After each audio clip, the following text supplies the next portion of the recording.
Hi കൂട്ടുകാരെ, എല്ലാവർക്കും എൻ്റെ നമസ്കാരം. ഇന്ന് ഞാൻ നിങ്ങളുടെ മുൻപിൽ വന്നിരിക്കുന്നത് ഒരുപാട് സന്തോഷം പങ്കുവയ്ക്കുവാനാണ്. എൻ്റെ സ്വപ്നങ്ങളിൽ ഇടം പിടിച്ച ഒരു കൊച്ചു വാഴത്തോപ്പാണ് ഇത്. നിങ്ങൾക്കറിയാമോ ഈ കാഴ്ചയിലേക്ക് എത്താൻ ഞങ്ങൾ എത്ര ദൂരം വന്നുവെന്ന്? ഇപ്പോൾ എത്ര പച്ചപ്പും തണുപ്പും കാണുന്ന ഈ ഇടം കുറച്ച് മാസങ്ങൾക്ക് മുമ്പേ പാഴായിപ്പോയ ഒരു ഭൂമിയായിരുന്നു. നിറയെ കാട് പിടിച്ച് പാഴ്മരങ്ങൾ നിറഞ്ഞതും ഉപയോഗശൂന്യമായിരുന്നതും അതുപോലെ ചെറിയ ഉരുളൻ കല്ലുകളും വീടുപണി നടന്നപ്പോൾ കൊണ്ടിട്ട പഴയ ടൈൽസിൻ്റെയും മറ്റും ചീളുകളും നിറഞ്ഞ ഒരിടം. സത്യം പറഞ്ഞാൽ ഇവിടെ ഒരു ചെടി പോലും വളരുമെന്ന് ആരും വിശ്വസിച്ചിരുന്നില്ല.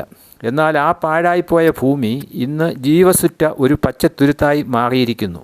ആ കഠിനാധ്വാനത്തിൻ്റെ ഫലമാണ് നിങ്ങളിവിടെ ഈ കാണുന്ന 20ഓളം വരുന്ന വാഴകൾ. ഇതിൽ കൂടുതലും ഏത്ത വാഴകളാണ് ഉള്ളത്. ഇത് ഞാലിപ്പൂവൻ വാഴയാണ്. ഇതുപോലെ ആ കാണുന്നത് പൂവൻ വാഴയാണ്. ഇതൊരു സാധാരണ വാഴക്കൃഷി മാത്രമല്ല, വിവിധ തരം രുചികളുടെ ഒരു സംഗമ ഭൂമി കൂടിയാണ്. ഇവിടെ വാഴകൾ മാത്രമല്ല, 7 മൂട് ചേനയും നട്ടിട്ടുണ്ട്. ചേനകൾ കിളിച്ചു വരുന്നതേ ഉള്ളൂ. അതുപോലെ പച്ചമുളക്, പയറുകൾ ഒക്കെ ഇതിനിടയിൽ നട്ടിട്ടുണ്ട്. ഈ കാണുന്നതെല്ലാം ഏത്ത വാഴകളാണ്. 15 രൂപ കൊടുത്ത് ചന്തയിൽ നിന്നും വാങ്ങി വെച്ച വിത്തുകളാണ് ഇതൊക്കെ. പഴത്തിനും ചിപ്സ് ഉണ്ടാക്കാനും ഷുഗർ ഉള്ളവർക്ക് പോലും പുഴുങ്ങി തിന്നാനും ഏത്തപ്പഴം നല്ലൊരു ആഹാര പദാർത്ഥമാണ്. ഇവിടെ നമ്മുടെ തനതായ രുചിയുള്ള പൂവൻ വാഴയും മധുരം നിറഞ്ഞ ഞാലിപ്പൂവൻ വാഴയുമൊക്കെ തല ഉയർത്തി നിൽക്കുന്നു. ഇവരെല്ലാം ഇപ്പോൾ 2 മാസം വളർച്ചയെത്തി നിൽക്കുന്ന തൈകളാണ്. ഈ ഇലകളുടെ പച്ചപ്പ് കണ്ടില്ലേ? അതൊരു പ്രത്യേക ഭംഗിയാണ്. ഓരോ ഇലയും നമ്മുടെ പ്രയത്നത്തിൻ്റെ സാക്ഷ്യമാണ്. നമ്മുടെ കൃഷിക്ക് നമ്മൾ നൽകിയ വളങ്ങളെക്കുറിച്ചും പറയുവാനുണ്ട്. തുടക്കത്തിൽ മണ്ണിനെ പരിപോഷിപ്പിക്കുവാൻ നമ്മൾ നൽകിയത് എല്ലുപൊടിയും വേപ്പിൻ പിണ്ണാക്കും ആയിരുന്നു. കന്നുകാലി വളങ്ങളും കോഴിവളങ്ങളും ഒന്നും ലഭിക്കാഞ്ഞതുകൊണ്ട് ഇതാണ് ആദ്യം അടിവളമായി ചേർത്തിരുന്നത്. എല്ലുപൊടിയും വേപ്പിൻ പിണ്ണാക്കും മണ്ണിന് നല്ലൊരു അടിത്തറ തന്നെ നൽകി. പിന്നീട് ഈ തൈകൾക്ക് കരുത്തേകാൻ നമ്മൾ 2 ഘട്ടമായി ഇപ്പോൾ വളങ്ങൾ നൽകിയിട്ടുണ്ട്. 1-ാം വളമായി യൂറിയ, രാജ്ഫോസ്, പൊട്ടാഷ് എന്നിവ കൂട്ടിച്ചേർത്ത് ഏകദേശം 200 ഗ്രാം വീതം ആണ് വളങ്ങൾ നൽകിയത്. 2-ാം വളമായി നൽകിയത് വീണ്ടും യൂറിയ, ഒപ്പം ഫാക്ടംബോസ്, പൊട്ടാഷ് എന്നിവയാണ് നൽകിയത്.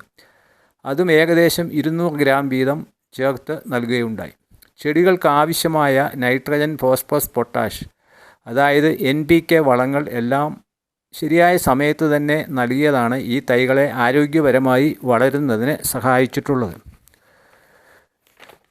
സുഹൃത്തുക്കളെ, നിങ്ങൾ കണ്ടില്ലേ ഒരു പാഴ്ഭൂമിയിൽ നിന്നും നമ്മൾ കൊയ്തെടുത്ത ഈ വിജയം? ഇത് ആർക്കും സാധ്യമാകുന്ന ഒന്നാണ്. നിങ്ങളുടെ വീട്ടുമുറ്റത്തോ ടെറസിലോ പാഴായി കിടക്കുന്ന ഒരിടമുണ്ടെങ്കിൽ ധൈര്യമായി കൃഷിയിലേക്ക് ഇറങ്ങുക. മണ്ണിൽ കൈവയ്ക്കുന്നതിലെ സന്തോഷം പറഞ്ഞറിയിക്കുവാൻ കഴിയാത്തതാണ്. വിത്തിട്ട് വെള്ളമൊഴിച്ച് കാത്തിരിക്കുന്ന ഓരോ നിമിഷവും ഒരു ധ്യാനം പോലെയാണ്. നമ്മുടെ ഈ വാഴത്തോട്ടത്തിലെ വാഴക്കുലകൾ വിരിയുന്ന ആ നല്ല ദിവസത്തിനായി നമുക്ക് കാത്തിരിക്കാം. കൃഷിയുടെ സൗന്ദര്യം പോലെ തന്നെ പ്രധാനമാണ് അതിലെ സാമ്പത്തിക ശാസ്ത്രവും. നമ്മുടെ ഈ 20 വാഴത്തൈകൾ തരുന്ന സന്തോഷത്തിനൊപ്പം പോക്കറ്റിലെ ലാഭം എത്രയെന്ന് കൂടി നോക്കാം. ഈ വാഴ കുലയാകുന്നതിനു വേണ്ടി കുറഞ്ഞത് 5 തവണയെങ്കിലും വളം ഇടണം. അടിവളം കൊടുത്തതിന് പുറമെ അതിന് എല്ലാം കൂടി കുറഞ്ഞത് 1000 രൂപയോളം വളത്തിന് തന്നെ ചിലവാകുന്നതാണ്.